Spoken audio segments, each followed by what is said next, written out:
নমস্কার,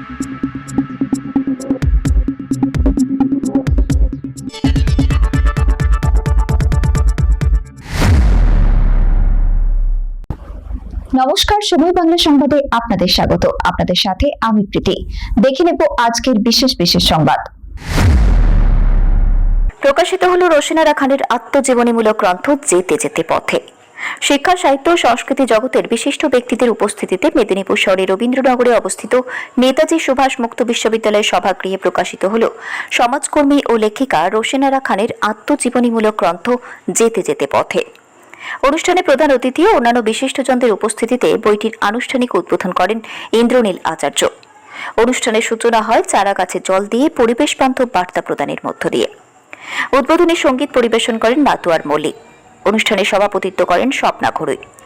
এদিন সমাজসেবামূলক উদ্যোগ হিসেবে আর্থিকভাবে পিছিয়ে পড়া পরিবারের ৩ জন ছাত্রীকে আর্থিক সহায়তা প্রদান করেন লেখিকা রোশনারা খান। অনুষ্ঠানে উপস্থিত ছিলেন লোক সংস্কৃতি গবেষক মধুপ দে, সাহিত্যিক বিমল গুড়িয়া, সর্বাণী ঘোড়ই, উদ্যোগপতি চন্দন বসু, প্রসেনজিৎ সাহা, অধ্যাপক জয়জিৎ ঘোষ, সত্যরঞ্জন ঘোষ এবং সাহিত্যিক বিদ্যুৎ পাল সহ বিশিষ্ট ব্যক্তি। অনুষ্ঠান সঞ্চালনা করেন স্নেহাশিস চৌধুরী ও সুদীপ কুমার খাড়া। সার্বিক সহযোগিতায় ছিলেন সৌনক সাহু, সবরী বসু চৌধুরী এবং সুতপা বসু প্রমুখ। যেতে যেতে পথে গ্রন্থে রোশনারা খানের জীবনের সংগ্রাম, সাফল্য, ব্যর্থতা, নানা চড়াই উতরাই এবং সমাজসেবার অভিজ্ঞতা সহজ সরল ভাষায় তুলে ধরা হয়েছে। পাশাপাশি সমকালীন সমাজচিত্র বিভিন্ন সামাজিক বিষয়েও স্থান পেয়েছে বইটিতে। উল্লেখ্য, এটি রোশনারা খানের রচিত 7ম গ্রন্থ, যা ইতিমধ্যেই সাহিত্যপ্রেমীদের মধ্যে আগ্রহের সৃষ্টি করেছে।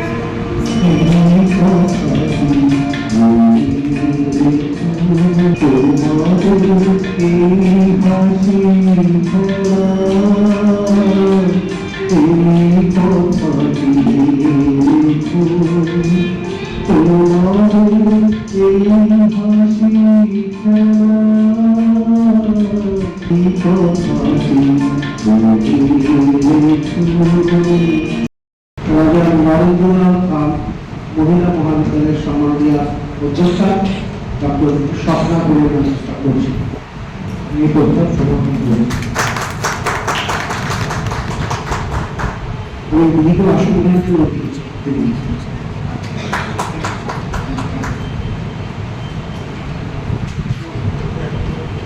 সর্বপ্রথমেই দেখতে পাচ্ছি যেন চোখের সামনে পাতাগুলো উল্টানো হচ্ছে, যেভাবে দেখতে পাচ্ছি এভাবে উনি প্রকাশ করেছেন, সেজন্য আমি ধন্যবাদ জানাচ্ছি।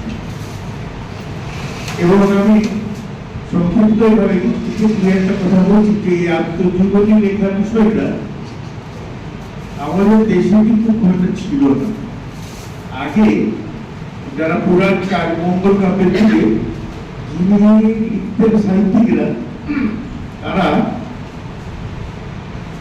10-12 লাইনের একটা ভূমিকা রাখতেন, তার বাবার নাম কি, কোথা থেকে এসেছেন, কে থাকতো, ওইটুকু পড়ে আমরা বুঝতে পারতাম যে তিনি কোথাকার মানুষ, কোথা থেকে এসছেন, কি এসছেন জানতে পারতাম।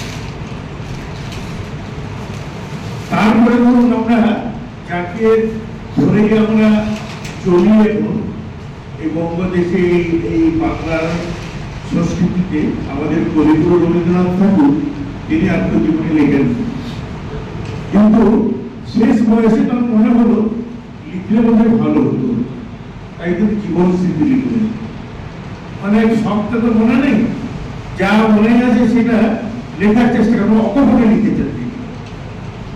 জীবন স্মৃতি রবীন্দ্রনাথের যদি লাইন বাই লাইন পড়েন, অকপটে সেই সময়ের সব অনেক কথা আছে। আমার মনে হয় যে বিংশ শতকে মুসলিম সমাজের চিত্রটা বোধহয় পাওয়া যাবে, এবং তাদেরকে যেটা আমরা জানি না, জানতে পারছি না, কারণ ফিল্ড সার্ভে ওয়ার্ক খুব কম হচ্ছে মুসলিম কমিউনিটিতে। ফিল্ড ওয়ার্ক আমাদের নাই বলতে গেলে, ফিল্ড ওয়ার্ক মুসলিম সমাজের বিয়ের গান নিয়ে যেমন খুব হইচই চলে, কারণ এগুলো আমাদের ফিল্ড ওয়ার্ক নেই, খুব অল্প অল্প হয়েছে, এগুলো তো আমরা জানিই না অনেক জিনিস, সেগুলো উনি তুলে ধরেছেন তার বইয়ের মধ্যে। আমি অনুরোধ করবো সকলকে সংক্ষিপ্ত বক্তব্য এখানে শেষ করার আগে যে বইটা সবাই পড়বেন, বইটা পড়লে আনন্দ পাবেন, লেখকটা আনন্দ পাবেন, আপনিও আনন্দ পাবেন এবং সমাজ উপকৃত হবে। সকলকে ধন্যবাদ জানিয়ে আমার বক্তব্য। মঞ্চের সম্মুখে আছেন সকলকে আমি আমার সমগ্র অভিবাদন শ্রদ্ধা জানাই। সমস্যা থেকে আলোর দিকে যে শিক্ষা নিয়ে যায়, সে শিক্ষা আমাদের ভারতের কৃষ্টি সংস্কৃতির ধারাবাহ। রশিদাবাদী সেই সংস্কৃতিকে আরো উজ্জ্বল করেন, সমাজে বিভিন্ন প্রবন্ধ উপস্থাপন করে তার ধারাবাহিকতা বজায় রাখেন।